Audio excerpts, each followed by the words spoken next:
एक तरफ रूस मॉस्को की सुरक्षा पुख्ता करने में जुटा है तो दूसरी तरफ उसके दूसरे शहरों को निशाना बनाया जा रहा है। रूस के मीडिया ने दावा किया कि यूक्रेन ने एक बार फिर रूस की ऑयल रिफाइनरी पर ड्रोन से हमला कर दिया।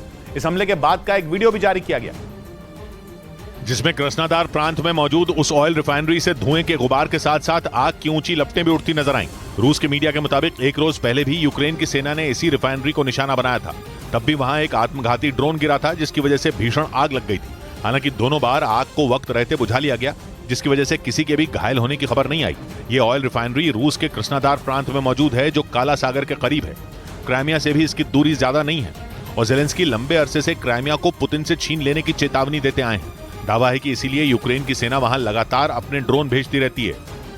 इधर यूक्रेन के डोनेस्क में रूस और यूक्रेन के ड्रोन आसमान में भिड़ गए। रूस की सेना की तरफ से इसका एक वीडियो भी जारी किया गया जिसमें यूक्रेन और रूस के ड्रोन आपस में टकराते नजर आए। जो वीडियो सामने आया उसमें यूक्रेन का एक ड्रोन आसमान में उड़ता दिखाई दिया, जिस पर हमला करने के लिए रूस का ड्रोन उस पर निशाना साधता दिखा। जैसे ही यूक्रेन के सैनिकों को इस बात की खबर मिली कि दुश्मन उनके ड्रोन पर हमला करने की फिराक में है, वो अपने ड्रोन को इधर उधर भगाने लगे, जिससे रूस का ड्रोन उनके ड्रोन पर हमला करने में कामयाब नहीं हो पाया और इसी का फायदा उठाते हुए यूक्रेन का ड्रोन रूस के ड्रोन के करीब आ गया। तभी दोनों की आसमान में भिड़ंत हो गई। रूस ने दावा किया कि उसने यूक्रेन के ड्रोन को आसमान में मार गिराया, वहीं यूक्रेन की सेना ने इस दावे को खारिज कर दिया। उधर क्रेमलिन पर हमले के बाद अब रूस को यूक्रेन के जापोरिजिया परमाणु प्लांट पर हमले का खौफ सता रहा है। पश्चिमी मीडिया के मुताबिक रूस को डर है कि परमाणु प्लांट के करीब यूक्रेन का एक डैम कभी भी टूट सकता है और अगर ऐसा हुआ तो ऐसी तबाही आएगी जिसके बारे में किसी ने कभी सोचा नहीं होगा।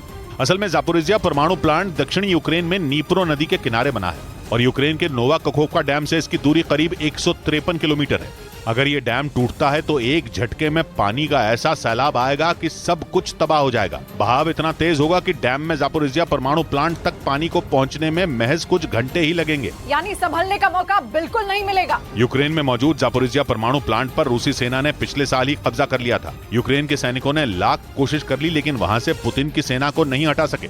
लेकिन अब पुतिन की फौज को डैम के टूटने से आने वाली तबाही का डर सताने लगा है, क्योंकि युद्ध के दौरान डैम के कई हिस्सों को नुकसान पहुंचा है और वो बेहद कमजोर हो चुका है। खतरा इस बात का है कि अगर नोवा कखोवका डैम टूटा तो जापोरिजिया परमाणु प्लांट तो तबाह होगा ही, इसके साथ यूक्रेन के 80 से ज्यादा कस्बे और सैकड़ों गांव पानी के तेज सैलाब में बह जाएंगे। सबसे ज्यादा तबाही खैरसॉन में होगी, जो रणनीतिक रूप से बहुत महत्वपूर्ण है क्योंकि वहां के कुछ इलाकों पर अब भी रूस का कब्जा है।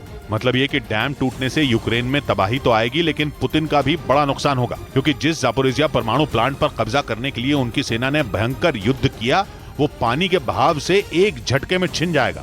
इस बीच तुर्की की राजधानी अंकारा में एक बैठक के दौरान यूक्रेन के झंडे के अपमान पर जेलेंस्की के एक सांसद ने रूस के प्रतिनिधि को घूंसा मार दिया। इस हंगामे की शुरुआत तब हुई जब बैठक के बाद यूक्रेन के वो सांसद अपने देश का झंडा लहराने लगे और तभी वहां मौजूद रूस के प्रतिनिधि उनके पास पहुंच गए और उस सांसद के हाथ से उन्होंने यूक्रेन का झंडा छीन लिया, जिस पर भड़के यूक्रेन के सांसद ने उन पर घूंसों की बरसात कर दी। इसके बाद तो उन दोनों के बीच हाथापाई शुरू हो गई, लेकिन वहां मौजूद सुरक्षा कर्मियों और दूसरे देशों के प्रतिनिधियों ने तुरंत बीच बचाव किया। उन्होंने किसी तरह उन दोनों नेताओं को एक दूसरे से अलग किया, तब जाकर वो शांत हुए।